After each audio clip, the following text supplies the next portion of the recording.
ساری غلطیاں یاد رکھنا بھی مشکل ہو جاتا تھا، اور یہاں تک کہ اس خطا کا سوال تھا تو وہ مانتی تھی کہ اسے بہت بڑا جرم ہوا تھا۔ وہ اپنی دوستوں کے ساتھ وہاں پر نہیں جانا چاہتی تھی مگر مجبور ہو گئی تھی۔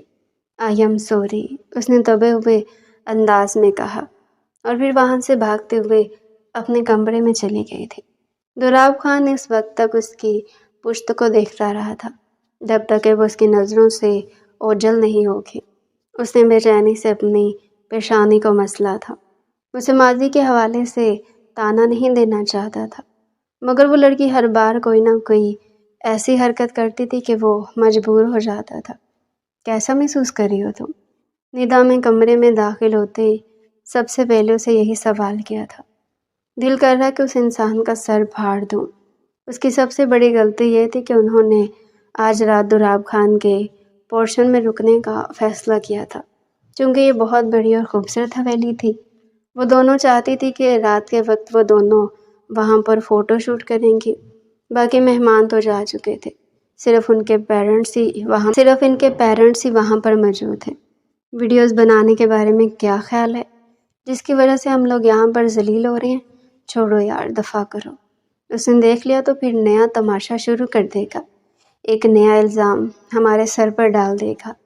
بس کراؤ اور سو جاؤ۔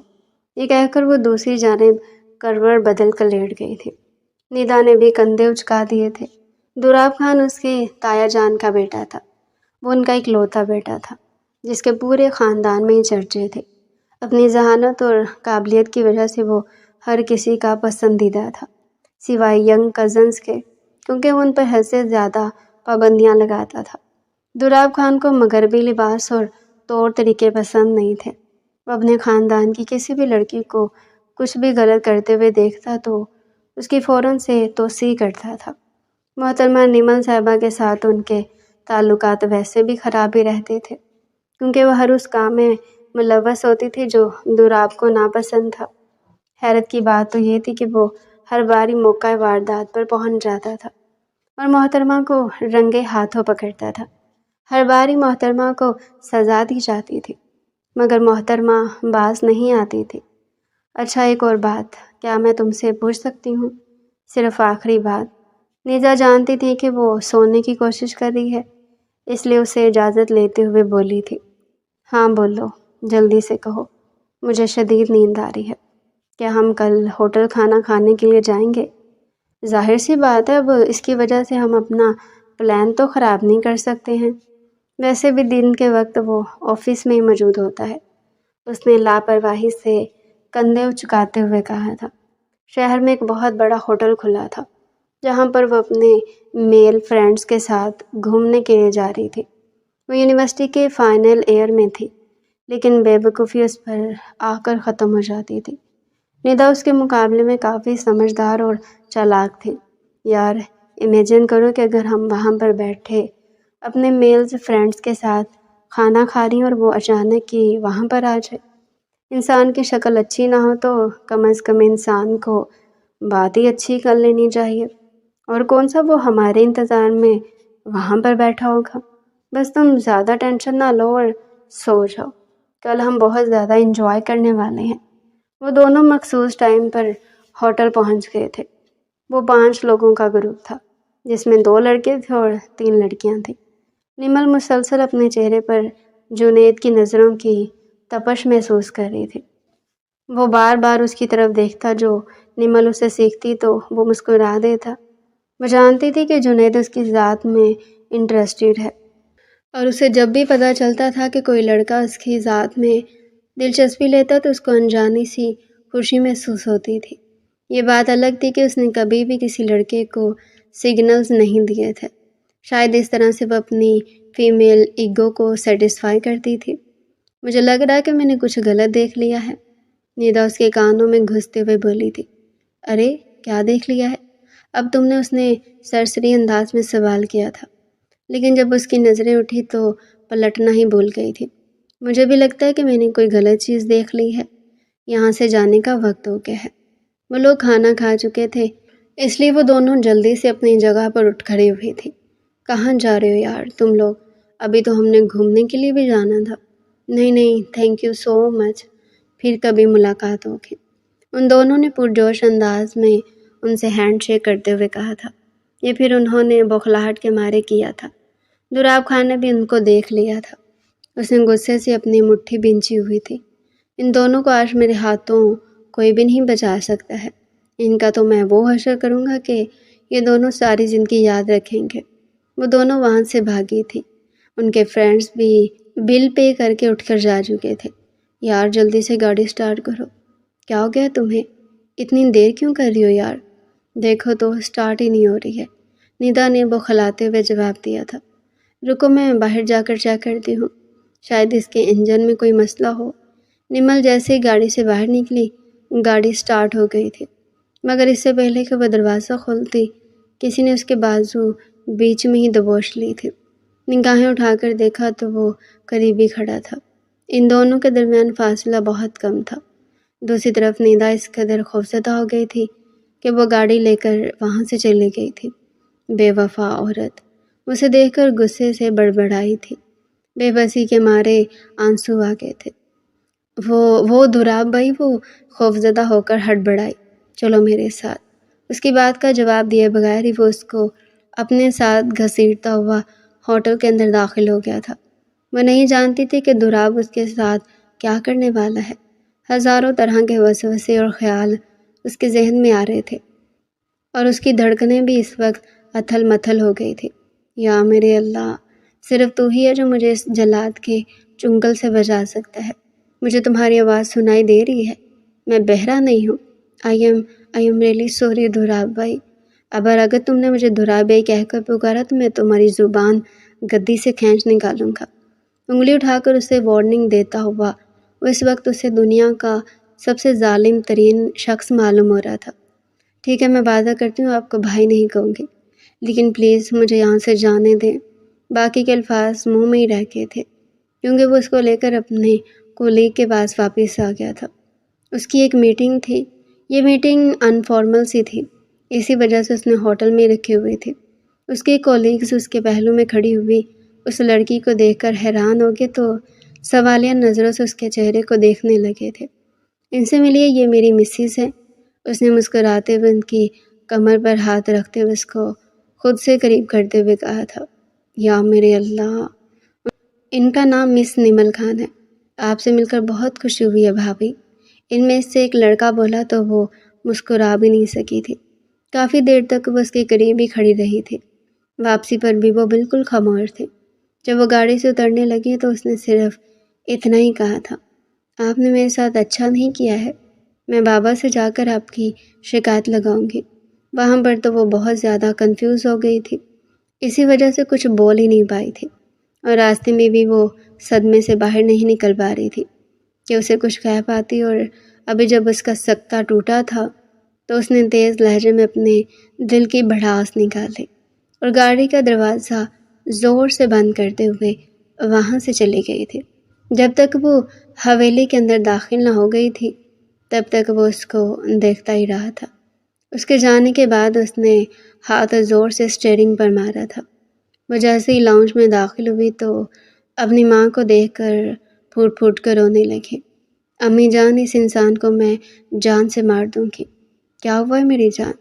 کیوں رو رہی ہو؟ اپنی لاڈلی بیٹی کی آنکھوں میں آنسو دیکھ کر وہ بوکھلا گئی تھی۔ فوراً سے اس کے آنسو صاف کیے تھے۔ آپ نے کیوں اس کو اتنا سر پر چڑھایا ہوا ہے؟ اس کے جو دل میں آتا ہے وہ کر گزرتا ہے، اس کو تو کسی کا کوئی خوف ہی نہیں ہے۔ میری جان مجھے بتاؤ، ہوا کیا ہے؟ کس کے بارے میں بات کر رہی ہو؟ میں اس خڑوس دراب خان کی بات کر رہی ہوں۔ آپ کو پتہ ہے کیا کیا اس نے میرے ساتھ؟ کیا کیا ہے؟ یہ کہہ کر وہ سوالیہ نظروں سے اپنی ماں کے چہرے کو دیکھنے لگی تھی، جنہوں نے بڑی مشکل سے اپنی مسکراہٹ چھپائی تھی۔ کیا کیا اس نے؟ اس نے سب لوگوں کے سامنے یہاں اپنی کمر کی طرف اشارہ کرتے ہوئے وہ انتہائی بونگے انداز میں بولی تھی۔ یہاں ہاتھ رکھ کے اس نے پہلے مجھے خود سے قریب کیا اور پھر سب لوگوں کے سامنے اس نے مجھے کہا کہ میں اس کی بیوی ہوں۔ باقی کسی سے وہ مجھے دوستی کرنے کی اجازت نہیں دیتا اور وہ خود میرے قریب آنے کی کوشش کر رہا تھا۔ میں اتنی ڈر گئی تھی، میں کچھ کر بھی نہیں پا رہی تھی۔ امی جان، وہ میرے لیے نامحرم اس نے جو کچھ بھی کہا ہے بالکل ٹھیک کہا ہے۔ الفاظ نہیں تھے بلکہ بم تھا جو اس کے سر کے اوپر آ کر گرا تھا۔ کیا مطلب ہے اس کا؟ بچپن میں تمہارا دوراب خان سے نکاح ہوا تھا۔ آپ میرے ساتھ مذاق کر رہی ہیں نا؟ بالکل بھی نہیں، یہ مذاق نہیں ہے، سچ ہے۔ وہ تمہارا شوہر ہی ہے، تم اس کی بیوی ہو۔ اس نے جو کچھ بھی کیا ہے حق پر کیا ہے، مگر امی جان میں اس کی بیوی کیسے ہو سکتی ہوں؟ میں یہ شادی نہیں کر سکتی، یہ تمہارے دادا جان کا فیصلہ ہے، اور ہمارے خاندان میں منگنی اور نکاح ٹوٹا نہیں کرتے ہیں۔ تمہاری شادی اسی سے ہی ہوگی۔ میں نے تمہیں یہ بات اس لیے نہیں بتائی تھی کہیں ایسا نہ ہو کہ تم اپنی پڑھائی سے ڈسٹرب ہو جاؤ۔ میں چاہتی تھی کہ تم سکون سے اپنی ڈگری کر لو، اور دوراب خان بھی یہی چاہتا تھا، لیکن اب چونکہ اس نے خود ہی بتا دیا تمہیں، میں بھی تم سے چھپا نہیں سکتی ہوں۔ میں پاپا جان سے بات کروں گی کہ مجھے وہ انسان پسند نہیں ہے۔ وہ اپنے بابا جان کے کمرے میں گئی تھی، مگر انہوں نے اس کی بات سمجھنے اور سننے کی بجائے الٹا اسی کو سمجھایا تھا کہ وہ تمہارے لیے بہترین انتخاب ہے، وہ تمہیں بہت خوش رکھے گا۔ یعنی اس کی بات کی کوئی ویلیو ہی نہیں تھی۔ اس کے وہ ماما بابا جو اس کی ہر خواہش منہ سے نکلنے سے پہلے پوری کر دیتے تھے، اس کی بات تو سننے کے لیے راضی نہیں ہو رہے تھے۔ اب جو کچھ کرنا ہوگا مجھے خود ہی کرنا ہوگا۔ اس نے موبائل اٹھایا تھا۔ بڑی مشکل سے اس نے اپنے اندر ہمت جمع کی تھی اور دوراب خان کا نمبر ڈائل کیا تھا۔ دل تھا کہ سینے سے باہر نکلنے کو تیار تھا۔ یا میرے اللہ، مجھے بچا لینا۔ اگر اس نے میری آواز ریکارڈ کر لی اور بعد میں گھر والوں کو سنا دی، میں کون سا کسی سے ڈرتی ہوں، اور کون سا میں کوئی غلط بات کر رہی ہوں؟ یہ میری زندگی کا سوال ہے۔ زندگی کا فیصلہ لینے کا مجھے پورا حق ہے۔ دادا جان، میں آپ کو ابھی کبھی معاف نہیں کروں گی۔ دل میں اس نے مخاطب ہوتی ہوئی وہ ان سے بھی ناراض تھی۔ ہیلو، دوسری طرف نیند میں ڈوبی ہوئی آواز سکڑی تھی۔ آپ کا مطلوبہ نمبر اس وقت آرام کر رہا ہے، مہربانی فرما کر 3 گھنٹوں کے بعد کال کریں۔ یہ کہہ کر اس نے کھٹ سے کال کاٹ دی تھی۔ اصل میں وہ اسکرین پر اس کا نمبر جگمگاتا ہوا دیکھ چکا تھا۔ ابھی وہ ایک بہت امپورٹنٹ اور ہیکٹنگ میٹنگ سے فری ہو کر آیا تھا۔ اس کی فضولیات سننے کی پوزیشن میں بالکل بھی نہیں تھا۔ جانتا تھا وہ اس سے لڑے گی اور پھر سے کوئی بونگی بات کہے گی۔ وہ اس پر غصہ نہیں کرنا چاہتا تھا اور نہ ہی اپنا موڈ خراب کرنا چاہتا تھا۔ اس نے پھر سے کال ملائی تھی، لیکن اب اس کا نمبر بند جا رہا تھا۔ غصے سے اس کا چہرہ لال ہو گیا تھا۔ اس نے ڈریس چینج کیا، اپنے آپ کو ایک نظر شیشے میں دیکھا اور امی سے اجازت لیے بغیر ہی حویلی سے باہر نکل آئی۔ اس کا رخ دوراب خان کی حویلی کی طرف تھا۔ حویلی میں گہری خاموشی چھائی ہوئی تھی۔ تایا جان کہاں پر ہے؟ اس نے ایک ملازمہ سے پوچھا تھا۔ وہ تو آفس گئے ہوئے ہیں۔ اور تائی جان؟ وہ بھی کسی NGO کی میٹنگ کو اٹینڈ کرنے کے لیے گئی ہیں۔ اور دوراب خان جی؟ وہ اپنے کمرے میں آرام کر رہے ہیں۔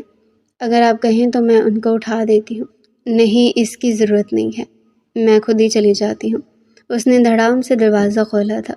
وہ جو شرٹ لیس اپنے بیڈ پر سکون سے سو رہا تھا، اس نے بیزاریت سے اپنا سر اٹھایا تو دیکھا کہ وہ اس کے کمرے میں کھڑی تھی۔ اس کو شرٹ لیس دیکھ کر وہ بری طرح سے بوکھلا گئی تھی۔ وہ غلط وقت پر وہاں پر آ گئی تھی۔ جذبات میں وہ ہمیشہ ہی غلط فیصلہ کر لیتی تھی، اور اس بات کی تاریخ گواہ تھی کہ جذبات میں آ کر اس نے جب بھی کوئی فیصلہ لیا تھا وہ غلط ہی ثابت ہوا تھا۔ اندر آ جاؤ، یہ کہہ کر اس نے جلدی سے اپنی شرٹ پہنی تھی تاکہ وہ زیادہ آکورڈ محسوس نہ کرے۔ کیا بات کرنی ہے تم نے؟ وہ اپنی جمائی روکتے ہوئے بامشکل بولا تھا، کیونکہ اس کی حالت دیکھ کر اندازہ لگا چکا تھا کہ وہ کئی راتوں سے سو نہیں پائی ہے، اور یہ دیکھ کر اس کا دل واقعی تکلیف میں مبتلا ہوا تھا۔ ایسا نہیں تھا کہ وہ اس لڑکی سے نفرت کرتا تھا، اس سے بے تحاشا محبت کرتا تھا۔ وہ عورت اس کی پسندیدہ عورت تھی اور اس کو ہمیشہ ہی اپنے دل کے قریب محسوس ہوتی تھی۔ مجھے آپ سے ایک بہت ہی ضروری بات کرنی ہے، مجھے صرف اور صرف آپ کے 5 منٹ چاہیے ہوں گے۔ یہ کہہ کر اس نے اپنے دوپٹے کو اپنی انگلیوں کے گرد گھمانا شروع کر دیا تھا۔ تم پرانی فلموں کی ہیروئن کی طرح ایکٹنگ نہیں کر سکتی، اس وقت تم ایک فلاپ ہیروئن معلوم ہو رہی ہو، تو مہربانی کر کے ایکٹنگ کرنے سے بہتر ہے کہ تم اپنی بات کی طرف آؤ۔ مجھے آپ سے یہ کہنا تھا کہ مجھے آپ سے طلاق چاہیے۔ میں آپ سے شادی نہیں کر سکتی ہوں۔ آپ کے ساتھ زندگی گزارنا میرے لیے بالکل بھی ممکن نہیں ہے۔ اس نے حیرت اور غصے کے ملے جلے تاثرات تھے اس کو گھورا تھا۔ تمہیں اندازہ ہے کہ تم کیا کہہ رہی ہو؟ جی، میں نے یہ فیصلہ بہت ہی سوچ سمجھ کر کیا ہے۔ ہم دونوں ٹوٹلی اپوزٹ ہیں۔ ہم لوگوں کے خیالات اور طور طریقے بھی ایک دوسرے سے مختلف ہیں۔ میں کسی ایسے انسان سے شادی کرنا چاہتی ہوں جو میرا کمپیٹیبل ہوگا اور جس سے شادی کر کے میں اپنی خواہشات کی تعمیل مکمل کر پاؤں گی۔ کن خواہشات کی بات کر رہی ہو تم؟ وہ جن کی تکمیل کرنے کے بعد ایک عورت اپنی عزت کھو دیتی ہے اور وہ معاشرے میں سر اٹھا کر جینے کے قابل ہی نہیں رہتی ہے۔ یہی تو میں آپ کو بتانا چاہ رہی ہوں کہ آپ کی سوچ میری سوچ سے ٹوٹلی ڈیفرنٹ ہے۔ جو چیزیں مجھے پسند ہے وہ آپ کے لیے معیوب ہیں۔ محترمہ، جن چیزوں کی آپ بات کر رہی ہو وہ ایج فیکٹر کے ساتھ ساتھ ختم ہو جاتی ہیں۔ خیر، میں تمہاری بات کے بارے میں سوچوں گا۔ اب تم یہاں سے جا سکتی ہو۔ اسے وہاں سے نکلنے کا اشارہ کرتا ہوا خود دوبارہ سے لیٹ گیا تھا۔ وہ خوشی خوشی اس کی حویلی سے باہر نکل آئی تھی۔ اس کو لگ رہا تھا وہ اپنے مقصد میں کامیاب ہو گئی ہے۔ اگلی ہی شام اس پر یہ چیز بم بند کر گئی تھی کہ دراب خان نے اس کے والدین سے رخصتی کی ڈیٹ مانگ لی تھی۔ اس نے طلاق کا نام بھی نہیں لیا تھا اور نہ ہی اس بارے میں کوئی ذکر کیا تھا۔ وہ میرے ساتھ ایسا کیسے کر سکتا ہے؟ اس پہ دراب کا نمبر ڈائل کیا تو وہ مسلسل بزی جا رہا تھا۔ یعنی دراب خان نے اس کو بلاک کر دیا تھا۔ یعنی اب جو بھی بات کرنی تھی ان دونوں نے شادی کی رات ہی کرنی تھی۔ اس سے پہلے وہ اسے بحث نہیں کرنا چاہتا تھا۔ یا میرے اللہ، یہ میرے ساتھ ایسا کیسے کر سکتا ہے؟ اور نہیں، کبھی بھی نہیں، میں اس کی دلہن نہیں بنوں گی۔ میں اپنی جان لے لوں گی، بلکہ ایسا کرتی ہوں میں اس حویلی سے ہی بھاگ جاتی ہوں۔ یہ میرے لیے بہترین رہے گا۔ کم از کم وہ انسان تو میری زندگی پر مسلط نہیں ہو پائے گا۔ یہ فیصلہ اس نے بہت ہی سوچ سمجھ کر لیا تھا۔ جب اس نے ندا کو بتایا تو وہ پریشان ہو گئی۔ تم پاگل تو نہیں ہو گئی ہو؟ تم اپنے خاندان والوں کی عزت کو کیسے اچھال سکتی ہو؟ تمہارے بابا، وہ تو جیتے جی مر جائیں گے۔ سب کو یہ تو فکر ہے کہ میرے والدین پر کیا گزرے گی، لیکن کسی کو یہ پرواہ نہیں کہ میں کس قدر تکلیف میں ہوں۔ میں اس انسان کو کیسے اپنے شوہر کے روپ میں قبول کر سکتی ہوں؟ میں یہ کبھی بھی برداشت نہیں کر پاؤں گی کہ وہ انسان میرے سر کا سائیں بنے۔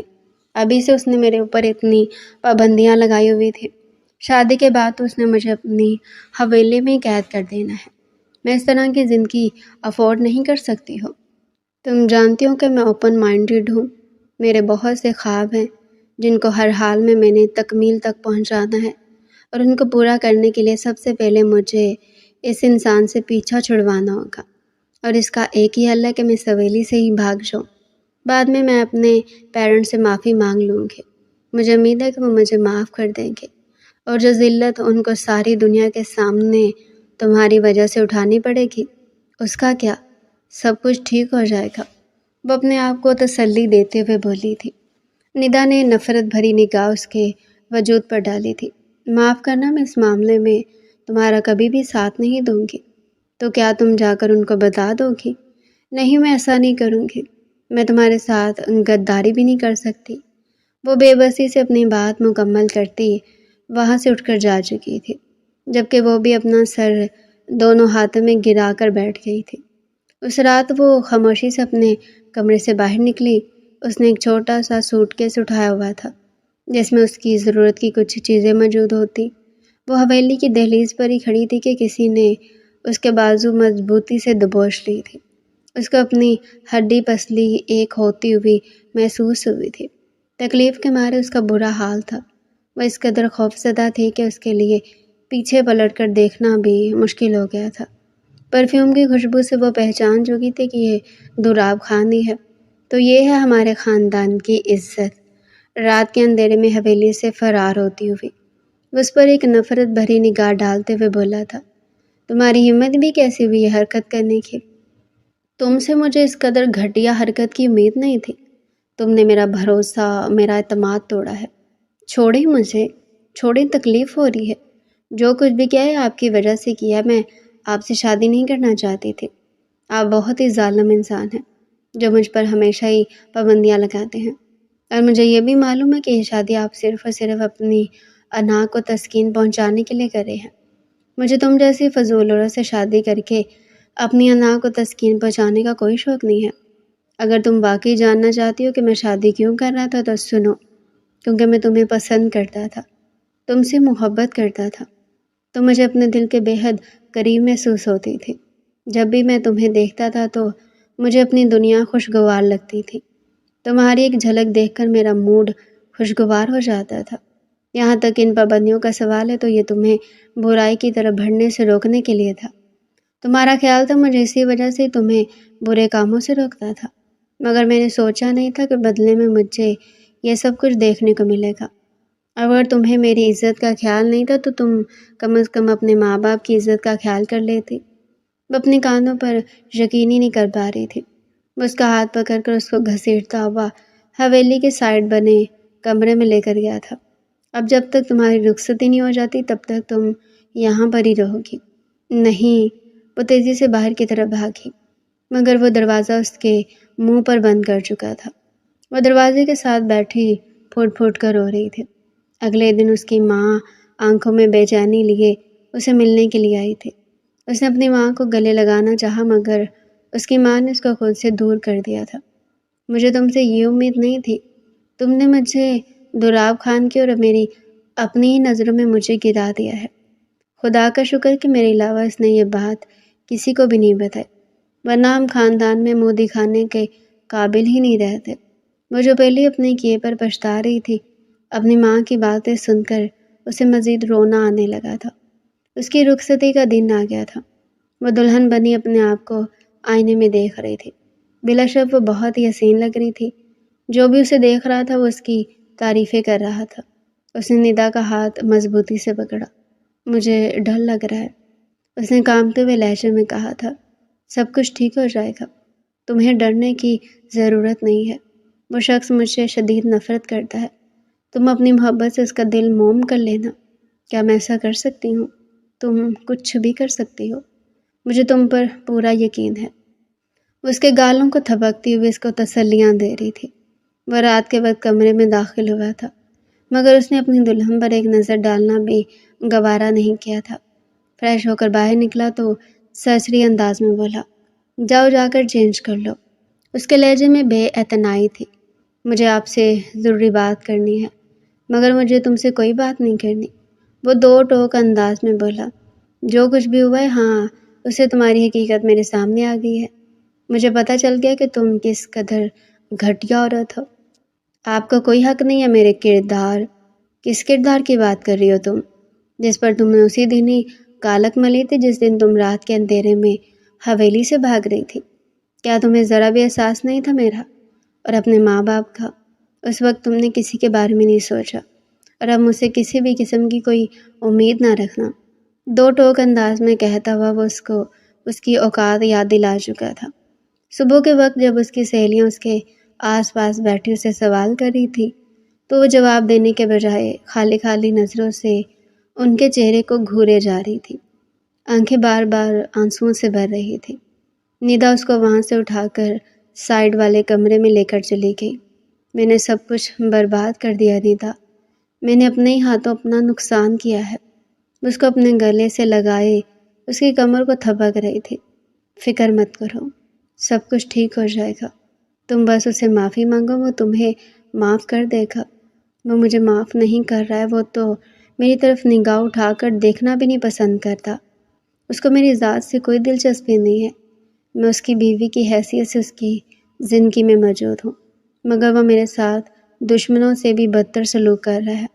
اس کے ولیمے کے بعد تو دراب خان نے اس کو نظر آنا ہی چھوڑ دیا تھا۔ وہ صبح اس کے اٹھنے سے پہلے ہی آفس کے لیے نکل جاتا تھا، اور پھر جب وہ سو رہی ہوتی تھی تو وہ کمرے میں واپس آتا تھا۔ ایک دن وہ اس کے انتظار میں جاگ رہی تھی۔ وہ اس کی طرف بڑھی ہی تھی کہ دراب نے اس کو ہاتھ اٹھا کر رکنے کا اشارہ کیا۔ اسے اپنا کوئی بھی کام کرنے کی اجازت نہیں دیتا تھا۔ دراب کے سارے کام ملازمائیں کرتی تھی۔ ایک بار اس نے دراب کی فیورٹ شرٹ پریس کی تو دراب نے اس شرٹ کے اوپر استری رکھ کر اس کو جلا دیا، اور پھر اس کے ساتھ ہی اسے اس کی اوقات بھی پتہ چل گئی تھی۔ اگر وہ اس کے پاس جا کر بیٹھی تھی تو وہ اٹھ کر چلا جاتا تھا۔ اسے بڑھ کر نفرت کا اظہار اور کیا ہو سکتا تھا کہ وہ اس کے ساتھ کھانا کھانا بھی پسند نہیں کرتا تھا اور نہ ہی اس کے ہاتھ کی بنی ہوئی کوئی چیز چھوتا تھا۔ شادی کے 2 دنوں کے بعد ہی وہ اسے لے کر الگ گھر میں شفٹ ہو گیا تھا۔ پورا دن وہ خالی خالی نظروں سے دیواروں کو گھورتی رہتی تھی۔ جب وہ واپس آتا تھا تو اس کے دل کو تھوڑا سا سکون ملتا تھا، لیکن یہ سکون بھی چند لمحوں کا ہوتا تھا، کیونکہ اس کے بعد وہ پھر سے لائبریری میں اپنے کام میں مصروف ہو جاتا تھا۔ ایک دن اس نے غلطی سے دوراب کی فائلز خراب کر دی تھی۔ سزا کے طور پر دوراب نے اس کو باہر لان میں کھڑا کر دیا تھا اور خود ہیڈ فون لگا کر روم پر میٹنگ اٹینڈ کرنے لگا تھا۔ باہر تیز بارش شروع ہو گئی تھی۔ دوراب کو اندازہ نہیں تھا جب میٹنگ ختم ہوئی تو اس کا دھیان باہر کی طرف اسے زمین پر گرا ہوا دیکھ کر اس کا دل زور زور سے دھڑکنے لگا تھا۔ جب وہ اس کے پاس گیا تو وہ پوری کی پوری بھیگی ہوئی تھی اور اس کا وجود بھی سردی کے مارے کپکپا رہا تھا۔ اسے ایک لمحے کے لیے ترس آیا تھا، لیکن جب اسے وہ رات یاد آئی جس دن وہ حویلی سے بھاگ رہی تھی تو اس کا دل پھر سے پتھر کا ہو گیا۔ اندر چلو اور جا کر چینج کرو۔ وہ بڑی مشکل سے اٹھی تھی، گرتی پڑتی کمرے کے اندر داخل ہوئی۔ چینج کرنے کے بعد وہ بیڈ پر آ کر لیٹ گئی تھی، مگر اس کی سردی کم ہونے کے بجائے مزید بڑھ گئی تھی۔ جب اس کی حالت خراب ہوئی تو وہ اس کو ہسپتال لے گیا۔ اس کو بخار تو کسی حد تک کم ہو گیا تھا، مگر ابھی بھی وہ بیڈ سے نہیں اٹھ سکتی تھی۔ اس دوران دوراب اس کا خیال رکھ رہا تھا، مگر ضرورت کی بات کے علاوہ وہ اس سے کوئی بات ہی نہیں کرتا تھا۔ پلیز میرے ساتھ یہ رویہ مت رکھے، پلیز مجھے معاف کر دیں، میں آپ سے وعدہ کرتی ہوں کہ دوبارہ ایسی غلطی نہیں کروں گی۔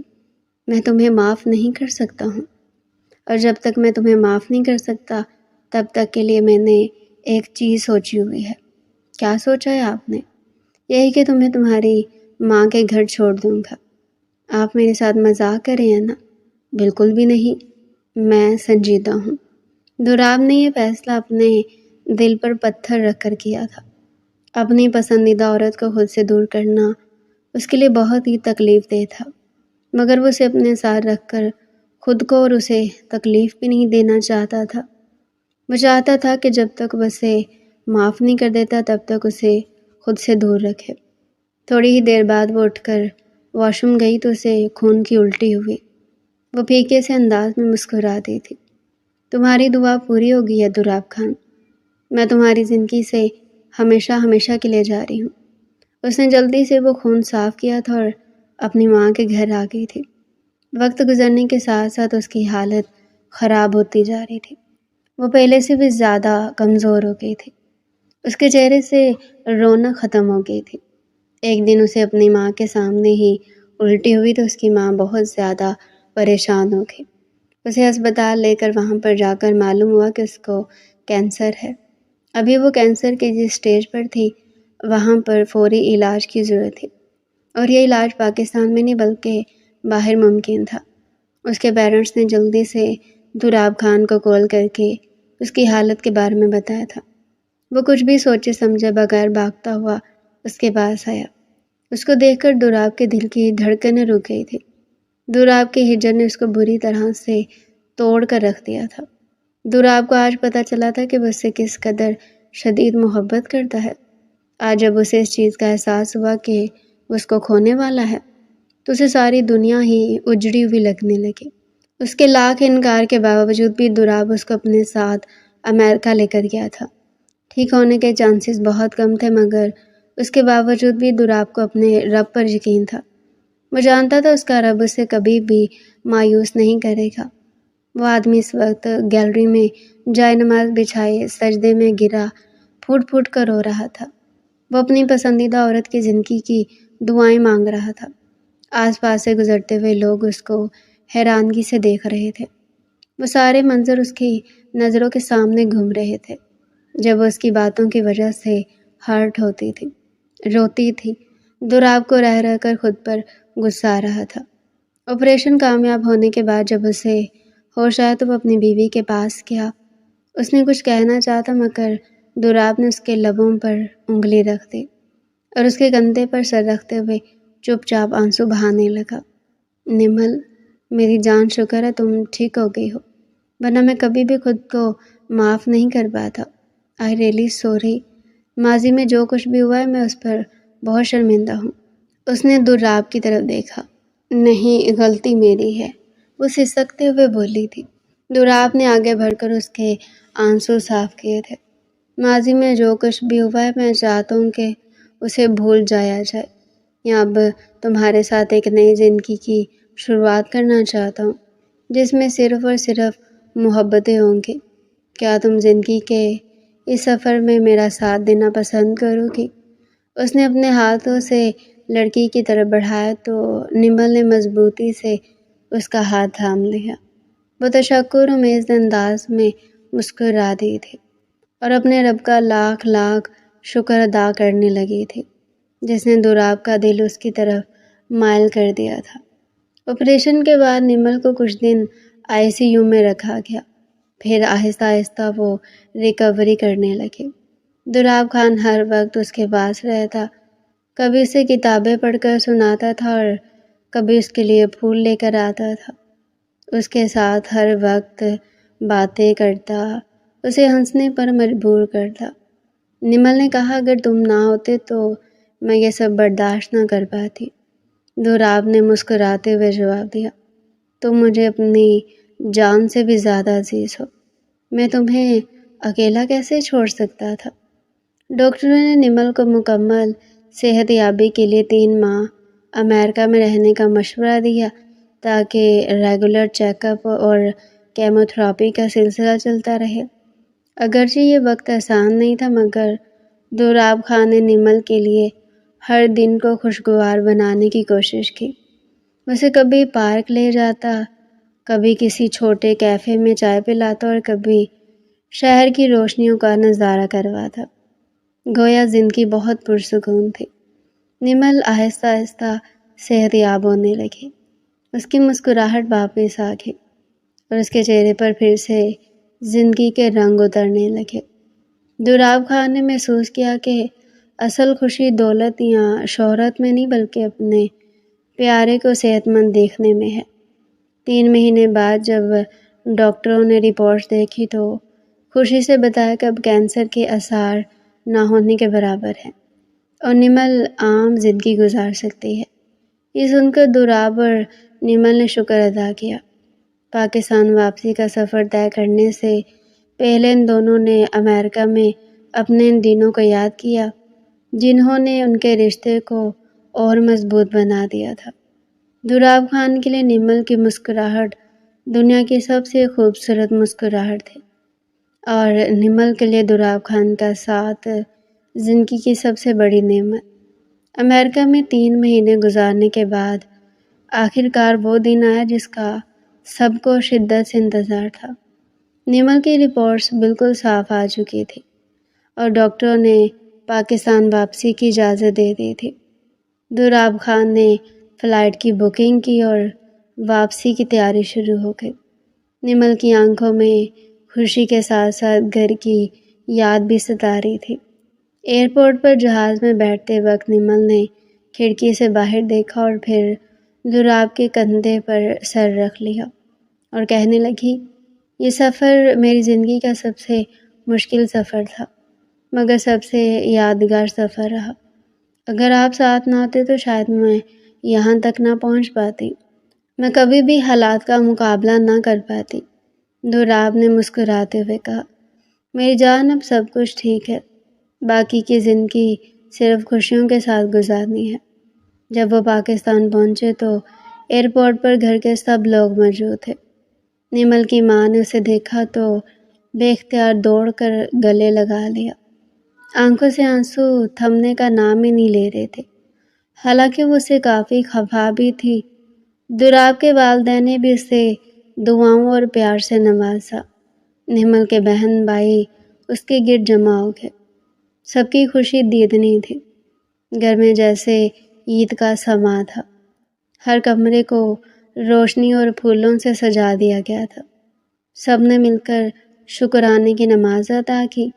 نمل نے آنکھوں میں نمی لیے کہا، اللہ نے مجھے نئی زندگی دی ہے اور یہ سب آپ لوگوں کی دعاؤں اور دوراب کے حوصلے کی وجہ سے ممکن ہوا۔ دوراب خان کے والد نے آگے بڑھ کر بیٹے کے کندھے پر ہاتھ رکھا اور بہت ساری دعائیں دیں۔ اس دن کے بعد نمل نے زندگی کو اور زیادہ سنجیدگی اور محبت کے ساتھ گزارنے کا فیصلہ کیا۔ وہ جانتی تھی کہ بیماری نے اسے کمزور نہیں کیا بلکہ اسے اور زیادہ مضبوط بنا دیا ہے۔ اور سب سے بڑھ کر تو یہ کہ دوراب اس سے خفا نہیں تھا، وہ خوشیوں کی طرف لوٹ آئی تھی۔ رات کا وقت تھا، سب لوگ خوشی کے لمبے دن کے بعد آرام کے لیے جا چکے تھے۔ حویلی کے صحن میں ہلکی ہلکی ہوا چل رہی تھی، آسمان پر چاندنی پھیلی ہوئی تھی۔ دوراب خان اور نمل چھت پر آ کر بیٹھ گئے۔ نمل کے ہاتھ میں ایک کپ چائے تھا جبکہ دوراب خاموشی سے اسے دیکھ رہا تھا۔ نمل نے مسکرا کر کہا، کیا ہوا؟ یوں کیوں دیکھ رہے ہو؟ دوراب نے دھیرے سے جواب دیا، بس سوچ رہا ہوں کہ اللہ نے مجھے کتنی بڑی نعمت دی ہے۔ تمہارے بغیر میرا وجود ادھورا ہے نمل۔ اگر تمہیں کچھ ہو جاتا تو میں کبھی بھی تمہارے بغیر نہ رہ پاتا۔ جانتی ہو جب اسپتال کے کمرے میں تم بے ہوش پڑی تھی تو مجھے لگا میری دنیا ختم ہو جائے گی۔ نمل کی آنکھیں بھیگ گئی۔ وہ اس کے قریب آئی اور آہستہ سے بولی، اگر تم نہ ہوتے تو میں یہ جنگ کبھی نہ جیت پاتی۔ تم نے میرا حوصلہ بڑھایا، ہر لمحے میرا ہاتھ تھامے رکھا۔ تم نے ثابت کیا کہ محبت صرف لفظوں میں نہیں بلکہ عمل سے بھی دکھائی جاتی ہے۔ دوراب نے نمل کا ہاتھ اپنے ہاتھوں میں لیا اور سنجیدگی سے بولا، میں وعدہ کرتا ہوں اب کبھی تمہاری آنکھوں میں آنسو نہیں آنے دوں گا۔ ہم نے جو مشکل وقت دیکھا ہے وہ ہماری محبت کو ہمیشہ مضبوط رکھے گا۔ اب ہماری زندگی میں صرف خوشیاں ہوں گی۔ نمل نے چائے کا کپ ایک طرف رکھا اور دوراب کے کندھے پر سر رکھ دیا۔ دوراب نے اسے اپنی باہوں کے حصار میں لے لیا اور دوراب کو اس وقت بہت سکون مل رہا تھا کہ نمل اس کے پاس ہے۔ اس نے نمل کے ساتھ اچھا نہیں کیا تھا، اسے بہت بری سزا دی تھی، لیکن اب وہ سوچ رہا تھا کہ وہ اپنی غلطی کا ازالہ کرے گا اور نمل کو بہت پیار دے گا۔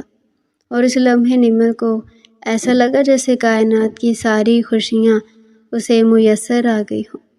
اس نے آسمان کی طرف دیکھا اور دل ہی دل میں اپنے رب کا شکر ادا کیا جس نے اس کے گھر کا سکون لوٹا دیا تھا۔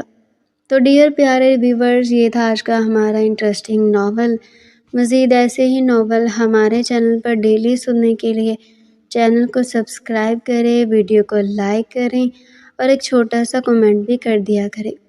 آپ لوگ ناول تو سن لیتے ہیں لیکن سبسکرائب نہیں کرتے، تو لازمی سبسکرائب کریں تاکہ جب میں کوئی نئی ویڈیو اپلوڈ کروں تو اس کا نوٹیفیکیشن آپ لوگوں کو سب سے پہلے مل جایا کرے۔